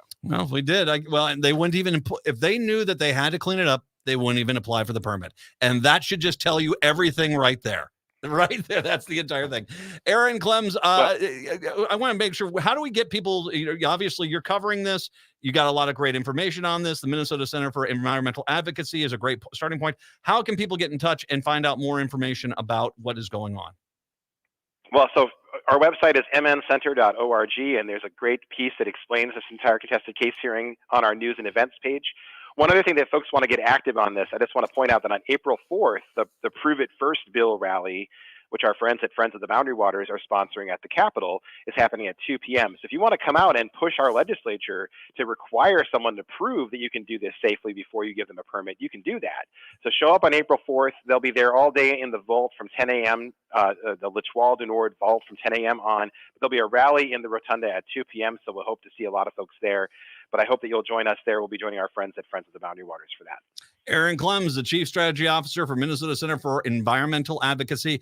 Aaron, as always, thank you very much. I appreciate you covering this. Come on back when we get some more news on this and give us an update, okay? Will do. Thanks so much, Matt. Appreciate it. You bet. Aaron Clems got enough to join us right now. Nice to have him back on the air. We haven't talked to him in a while. Let's take a break. Come on back. It's the Matt McNeil Show right here on AM 950. This is the Being Curious Show. I'm Brian Mariani, founder of No Shift Own. And I'm Kelly Wagner, publisher of Edge Magazine. Our show is about curiously connecting teachers and seekers on a wide range of topics in a safe space. And our intention is that these conversations spark your own curiosity that creates a life that totally lights you up. We are on AM 950, Sundays at 2 p.m. and all podcast platforms. See you soon and stay curious. Hi, Matt McNeil here. On December 8th, I was driving home in my Toyota Sienna from Rudy Luther Toyota. At a traffic light, a car slammed into me. Without a doubt in my mind, if I hadn't been driving a Sienna, I wouldn't be here right now. The car is designed to take a wallop and keep the people inside safe, as it did for me. It's one thing to hear someone talk about safety standards. It's another to become an example of the safety standards. The Toyota saved my life, and I will always own one. If you want real safety, visit Rudy Luther Toyota. Rudy Luther Toyota, the corner of 394 and 169 in Golden Valley. This is New Beginnings, hosted by award-winning broadcaster and speaker Freddie Bell. Freddie, this generation of the baby boomers, people are living longer, so the baby boomers are taking care of elderly parents. Let's talk about your health, and specifically, let's talk about Medicare. Our show features the concerns of America's 78 million baby boomers in employment, finance, health and nutrition, and even entertainment. Join us for New Beginnings, Saturday mornings at 11, brought to you in part by Vision Loss Resources. Don't drive too fast or you will miss Scott Jamama's Hot Barbecue. Scott Jamama's offers huge taste out of a little place. Located at 3 West Diamond Lake Road near the intersection of Nicollet Avenue and West Diamond Lake Road in Minneapolis, this tiny hole in the wall offers mouth-watering baby back ribs, grilled chicken, and half-pound pulled pork sandwiches. Don't forget to add the potato salad, spicy baked beans, twice-baked potatoes, and delicious desserts. Find their winter hours and full menu at scottjamamas.com. No, that is an important point, and I want to give Aaron Clems a lot of credit because he is fighting this hard. Because, and I know a lot of people, and as much as people like to say, "Oh, everyone up in the Iron Range is for this," no, a lot of people in the Iron Range are not for this. Most of the people that live on water are not necessarily for this. I know a lot of people that are involved in tourism, and they've already done the numbers that if all of a sudden that they lost all their tourism because they all had a mine and the mine was the only thing bringing people in, that most of the restaurants would close down there, most of the gas stations would close down there. They would. And so anyone involved with tourism is pretty much against this as well. And so I think that final point I made is that if they are forced to clean up their mess, they wouldn't even make the application. That should be your biggest red flag possible, that clearly they are not being honest with you. Because if they were honest and they felt like, oh, we're not going to have a problem, then they'd say, sure, yeah, we'll clean this up.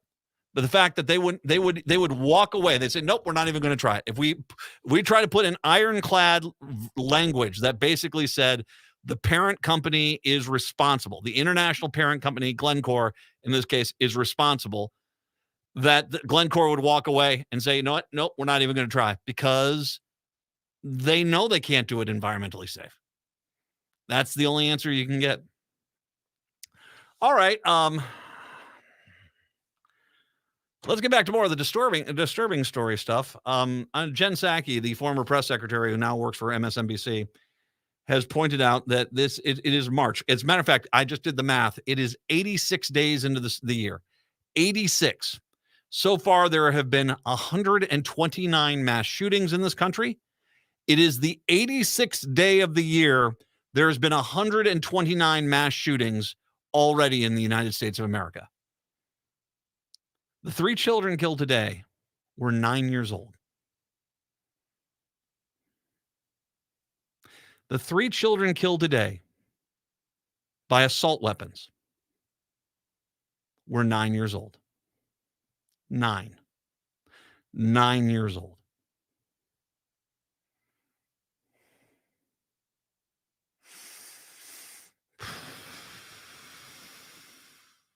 It's the assault weapons, stupid.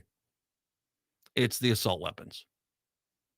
It's the assault weapons. Nope. There's no response. There's no rebuttal. It's the assault weapons. And unless you regulate them to a point where you can keep them out of the hands of people who are mentally compromised, which you have no intention of doing, because let's face it, you want mentally compromised people to gun down kids in schools, because then basically you think parents will run and go buy an AR-15 for themselves. 9 years old. 952-946-6205, 952-946-6205. Let's take a break. Come on back. The day 4 of the Lazaro trial is going on. Let's give the update on the testimony, and I'm going to give you once again a heads up. It's a little rough, so we'll get there. All right. It's the Matt McNeil Show right here on AM 950. The St. Paul Art Collective is thrilled to announce the return of the St. Paul Art Crawl this spring. New for 2023, the St. Paul Art Crawl will now span 4 weekends from April 14th through May 7th. The event will showcase the work of local artists from 10 distinct art districts in St. Paul. This year's crawl promises to be bigger and better than ever, with 21 different venues hosting hundreds of talented artists, live music, dance, and delicious local food.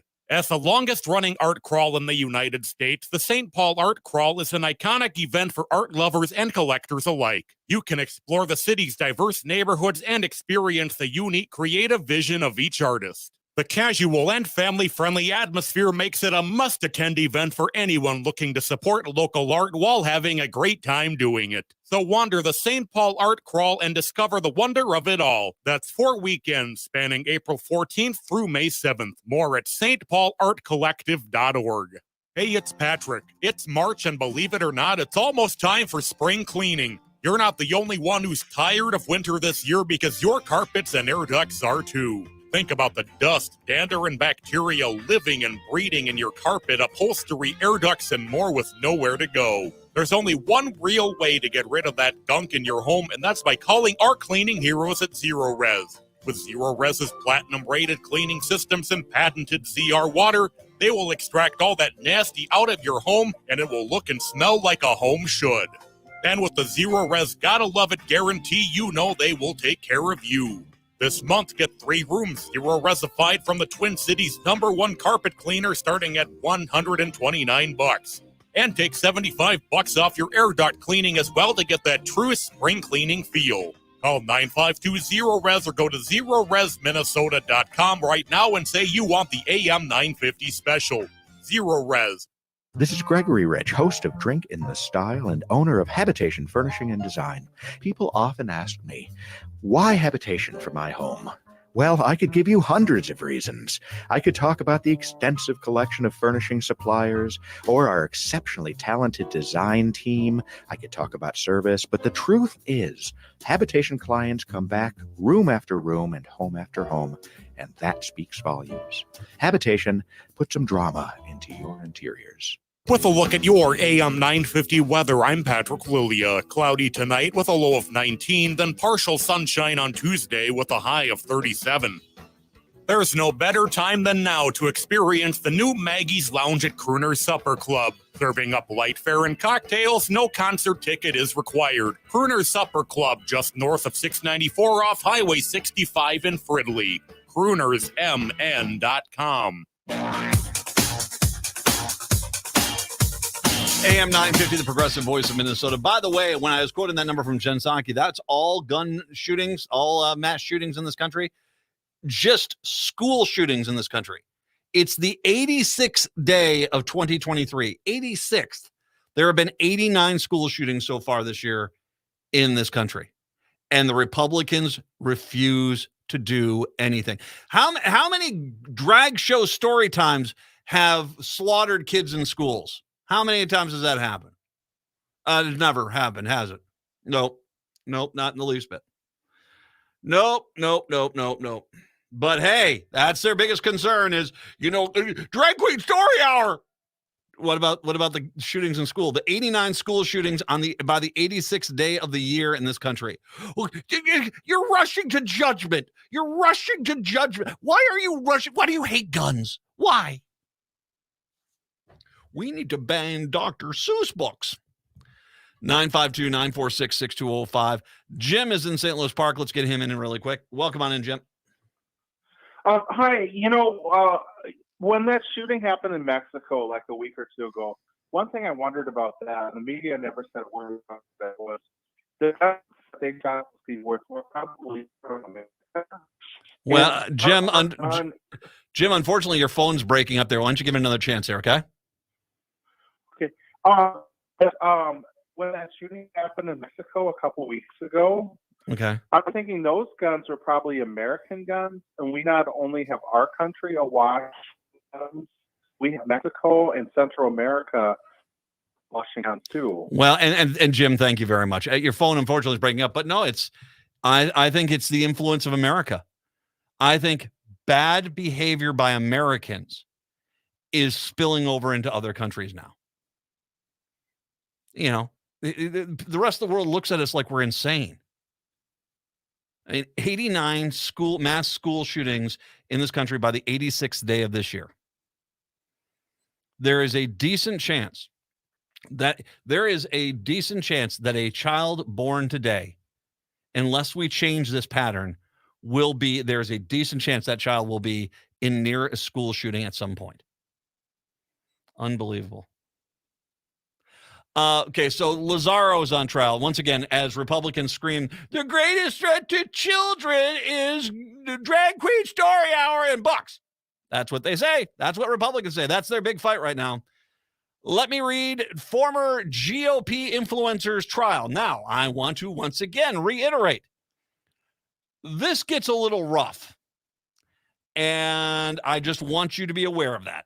But once again, I want to make sure. Now, I don't know. Has any Republican condemned what has been going on in this trial? Has any of the politicians in St. Paul said, hey, I don't like gay time, drag time story hour. I don't like that. I don't like that issue. I don't like gay people. I don't like this. But the reality is I got to condemn Lazaro because he's horrible. Has any Republican said that? Nope, not at all. That is because they cannot defend this behavior without making it sound like they're massive hypocrites, because drag queen story hour hasn't really hurt anyone. It hasn't. Not like guns, not like allegedly Anton Lazaro. Here we go. A girl known as Victim A in Anton Lazaro's federal child sex trafficking case told jurors Monday in Minneapolis that she would try to disassociate as he had sex with her, something during which he frequently commented on her young age and body. He would always tell me I was his favorite because I had such a childlike body, she testified, noting that she was 16 and barely weighed 90 pounds when she was paid for sex multiple times with Lazaro in 2020. Victim A's testimony started the second week of trial for Lazaro, who is charged with conspiracy to commit sex trafficking of a minor and 5 counts of sex trafficking. Jurors later heard from another alleged victim, Victim E, who said she first met Lazaro at the Mall of America, where he purchased her a $1,400 Prada purse. 2 of her friends shadowed the pair to make sure the 16-year-old girl was safe. One of those 2 friends also later became an alleged victim and was expected to testify on Monday. Now 19, Victim A said she met Lazaro alongside her best friend at the time, Gisela Castro Medina, after the 2 created profiles on a sugar daddy dating website. She said he first sent the girls $50 in exchange for a photo of their faces in May of 2020 before inviting them to his Hotel Ivy condominium in Minneapolis the next day. There, she testified, Lazaro served the girls alcohol, gave them money to remove their clothes. They later took turns having sex, she said, with Disney movies playing in the living room and McDonald's Happy Meals served later. During their second visit, Victim A said she overheard Lazaro ask Castro Medina to start recruiting other young girls for him to pay for sex. Castro Medina was charged alongside Lazaro in August of 2021 and has since pleaded guilty to conspiracy and obstructing charges. She testified against Lazaro during a full day on the witness stand last week. Victim A on Monday told jurors she left residential outpatient treatment while living with her parents in Duluth to go live with Castro Medina, then 18, in spring of 2020. She said she had received treatment for drug addiction and mental health, something with which she still struggles today. Victim A testified that she didn't Lazaro, was the testimony last week that Lazaro liked girls who were broken, so he said that all you girls are too young to be going through all that, and then he poured us liquor, Victim A testified. Lazaro, now 32, at times grew visibly agitated during Victim A's testimony, shifting in his chair and muttering to his attorneys. Through the testimony, Victim A walked jurors through the disillusion of her friendship with Castro Medina as the relationship became more transactional. As Victim A started seeing Lazaro alone for sex, he sent her home with 2 envelopes of money, the most of which went to Castro Medina. At one point, Castro Medina remarked that she felt like she was pimping her best friend. Well, you are, Victim A recalled telling her during sex. Can I read that next? I don't know. I don't think I should. Let's just say this. Lazaro said some pretty disturbing things. At least this is the testimony of Victim A in regards to what Lazaro was saying during their sessions. The money is going to take care of everything. She recounted on Monday. I'm not going to have to worry about being homeless. Assistant U.S. Attorney Melinda Williams asked who, when he used the, and like I said, you go read the story in the Star Tribune, you'll see what I'm kind of avoiding here. Who was the person that, the reference that was made? He said, that's what Tony called himself. Victim A replied, no one else called him that, though. When she tried to close her eyes or turn away from the large mirror hanging over the bed, Victim A said Lazaro would grow angry and reposition her. She also said Monday that he wanted to make pornography with her, but couldn't legally do so because she was a minor. Victim A later threatened to report Lazaro to police if he did not give her the money that had been going to Castro Medina, instead demanding $900. Prosecutors have said Lazaro later sent the girl and her parents a non-disclosure agreement that they refused to sign. Instead, they reported Lazaro and Castro Medina to West Hennepin police. At the same time, Victim A was being questioned about vandalizing a car owned by Castro Medina's boyfriend. Victim A and her parents are now also suing Lazaro. The most heated testimony came during cross-examination by Victim A by Thomas Beito, the attorney for Lazaro. Beito, B-E-I-T-O. Forgive me if I'm not saying that right. I'm sorry, Beito. Beito dug deeper into Victim A's history of drug abuse, while at multiple points sought to illustrate that Victim A could not be controlled by anyone. Beito took issue with Victim A's account of why Castro Medina later kicked Victim A out of her home. He suggested it was over Victim A's drug abuse, while Williams later showed jurors statements to investigators from Victim A that said that she was kicked out because she refused to see Lazaro. Beito zeroed in on the timing of Victim A's first allegations of sex trafficking and alleged that she tried to blackmail him into giving her money and not talk to police. Williams later showed jurors a Snapchat exchange between Victim A and Lazaro, in which Lazaro offered to pay $2,000 for Victim A to also leave Gisela alone as well. Prosecutors have said that they expect to wrap up their case tomorrow. Now, that's prosecutors' defense will have their chance to call witnesses. I'm going to just go out on a limb here and say it would be it would be insane, I think, for Lazaro to testify. I can't foresee him doing so at this point. All right. He has the chance to put a defense forward. Innocent until proven guilty. He has his day in court. That's going on right now. But I've read 3 days worth of testimony here, and I'm kind of stunned at the... Okay, and I'm not in the courtroom. I'm not hearing all of it. I'm only reading what the Star Tribune's putting out on it. So I can't say for sure. But what I'm reading out of the Star Tribune seems to be that Lazaro's team is attacking what seems to be fairly specific, tiny, lesser points to try to drive home the idea that these Victim A, Victim B, Victim C, Victim D, Victim E, whomever is the person giving the testimony, can't be trusted. What I don't see necessarily, and it could be something that's being presented and it's just not being reported in the Star Tribune, I'll be the first to admit that, is anything from Lazaro's team countering any of this other stuff that was going on. The kids, the children being taken to Lazaro's place, the sex with minors that was going on, the McDonald's Happy Meals, the Disney movies, the alcohol, the liberal pouring of alcohol for underage children. I mean, I'm not seeing that, at least. And once again, I mean, they're quite easily, I mean, you only have so much of a column that you can put forward in regards to what you can print.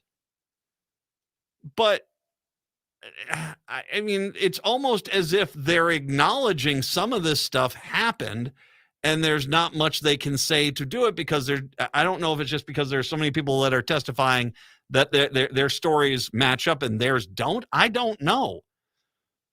But in this case, when they're going after, where was it? It's toward the end of the story here.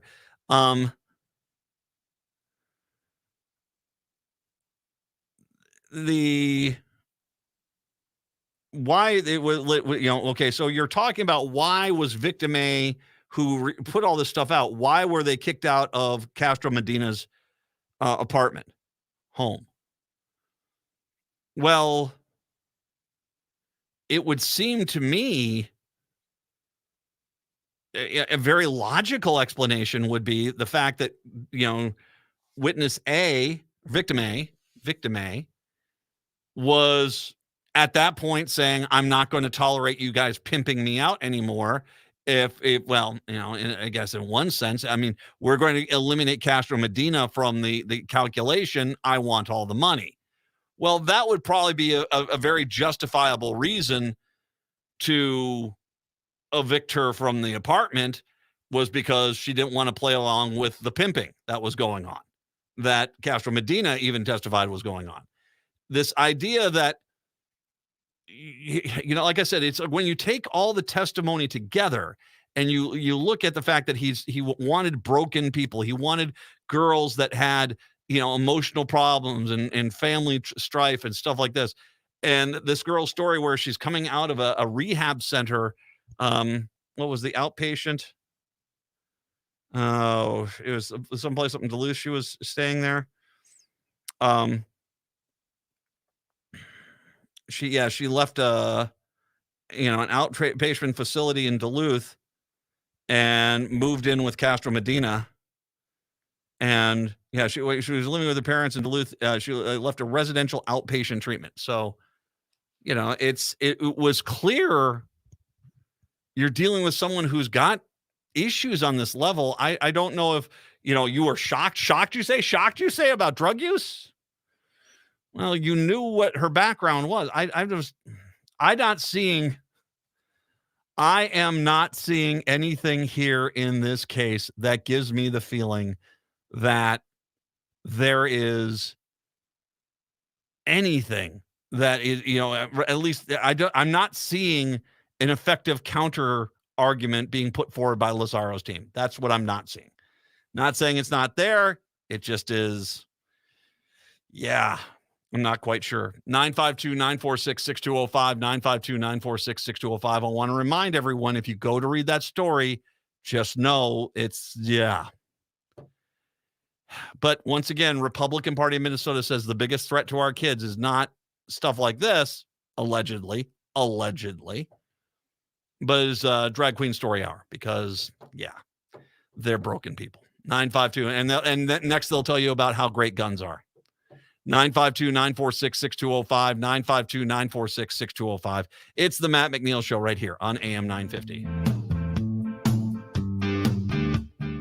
Hi, this is Laura. Listen to Food Freedom Radio every Saturday at 8 a.m. or anytime via podcast.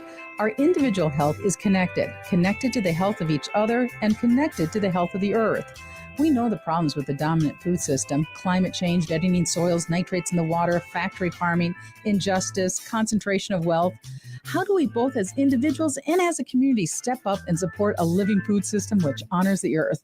Tune to Food Freedom Radio every Saturday at 8 a.m. and remember to support your independent farmers. This is Angela Warner from Warner Stallion. Does everything seem more expensive these days? Once you get over the sticker shock, then there's tax. Well, Warner Stallion's offering some relief. Whether you need to replace a broken appliance or you're ready for that appliance you've dreamt about, we invite you to take a vacation from inflation during our 7.5% tax rebate sale. On top of instant savings, now through April 3rd, we'll also save you the tax. There's no better time to buy, and no one will treat you or your wallet better than the appliance specialist, Warner Stallion. Hi, everybody. This is Paul Metza, host of the Walnut Power Radio Hour, going on its 8th anniversary this year on AM 950. I want to tell you that I've got a great book out called Alphabet Jazz: Poetry, Prose, Stories, and Songs. It's writings I've done over the last 40 years. It's available on Amazon, or if you want to shop locally, go to the Electric Fetus, Crumpy's Bar Northeast, or Hi-Fi and Hair in Loring Park. I think you're going to enjoy it. Thanks so much. Turn to Auto Technical with your vehicle donation. Even though Auto Technical is a small nonprofit, we have helped more families with transportation than any organization in Minnesota. Since '94, we have reconditioned donated vehicles so they have a higher tax benefit. Call Richard at 612-919-5526, 612-919-5526, or autotech.org.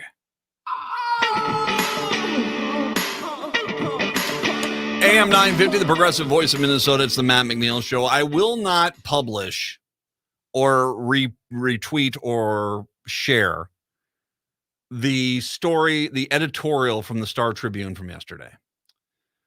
On that, I'll tell you what. I'll finish that in a second. I didn't just notice we got Lynette and Chaska wanted to chime in. Welcome in, Lynette. Thank you very much for the call.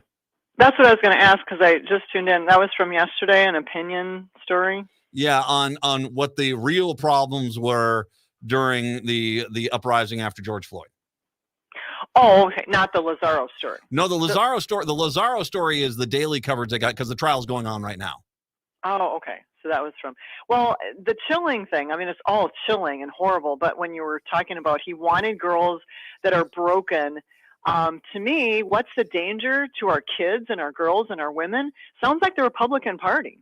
Well, because look at what they're doing to women and girls and pregnant women. And oh my God, if I was of that age that I could have kids, I would be frightened to death of these people. Lynette, we should not bury the lead. The Republican Party last year, gleefully, after 50 years, took away rights from women. And they'll do it again. That is what their goal is. They clearly are not on the side of women. And that's why if you're like this type of person, that you want people to be in that situation, so they're vulnerable, they need money. It just plays right into the hands of a predator. Yeah, exactly. Nope, exactly. And thanks, Lynette. I appreciate the phone call. No, it does. And once again, these are all allegations. She's referring to testimony in the trial. Lazaro will have his chance after they wrap to basically present his defense. Innocent until proven guilty. But the testimony that's coming on out right now is pretty shocking. And yet, once again, the Republicans keep screaming about drag queens are here. Yeah. Wow.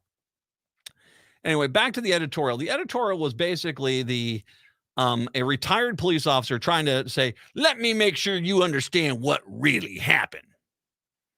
And goes on to say that the problems in Minneapolis had to do with the Minneapolis politicians and then, Governor Walz. And that was the problem. There was nothing else. Nothing else.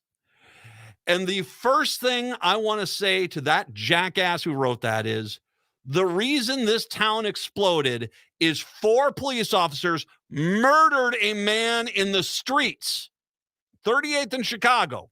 Murdered him in the streets. And the police department for at least the first 2 days kept saying, oh, there was nothing wrong that happened here. This was a good arrest. And it wasn't until a brave girl went out there and filmed that we saw what exactly did happen. And we should remind her that there was a paramedic right there saying, you guys are going to kill him. And they're like, no, we're not. Back up. What happened after George Floyd, first and foremost, was caused by the police when they murdered a man in the streets. They basically then, when things started going wrong, seemed to almost disappear from the streets. It sounds like they were clearing out one of the evidence out of one of the precincts, which we still haven't gotten enough information on. No one seems to want to acknowledge how that happened. They seem to be, they open fire consistently on the news media, for God's sakes. We know from the Stallings video, the police were going out on hunting expeditions for the city's residents. We know that for a fact. That the police were stopping fire departments from trying to get down and put some of these fires out. That the police department was out there saying, this isn't white people from outside the state starting all this problem. When it was a lot of white people from outside of the state, white supremacists, that were coming into our town to attack it. And I do remember as well, in a funny little story, that there was an attempt to basically, it sounds like at least, usurp the governor, install Gazelka and Kroll as the leaders, and I guess make Kroll the commandant of Minneapolis to crack some skulls. I don't know what that whole thing is. There still has to be a full investigation of what the hell happened there. Now, I'm not going to say for 1 second that the leadership of Minneapolis did a great job back then. No, there was a lot of, I think Governor Walz was waiting for Fry and the rest of the city council to get their damn act together, and they just weren't. And finally, when it became clear they were not going to be the solution, that Walz stepped in and he basically took charge. And yes, you can always second guess, should he have stepped in earlier? Should he have stepped in later? I think Walz did as best as he could under those circumstances. And it should be noted, after Walz took command, that basically things calmed down fairly quickly. But don't you dare come on out there and say the real problem with what happened was Governor Walz or this. No, the real problem that happened with George Floyd was 4 police officers decided to murder him in the streets. And this was only the latest questionable death and behavior from the same Minneapolis Police Department. So there's where your first blame goes. The police department and what they did. Anyone trying to change that, I guarantee you I will shout you down as long as it takes, because I'm not going to let you change reality.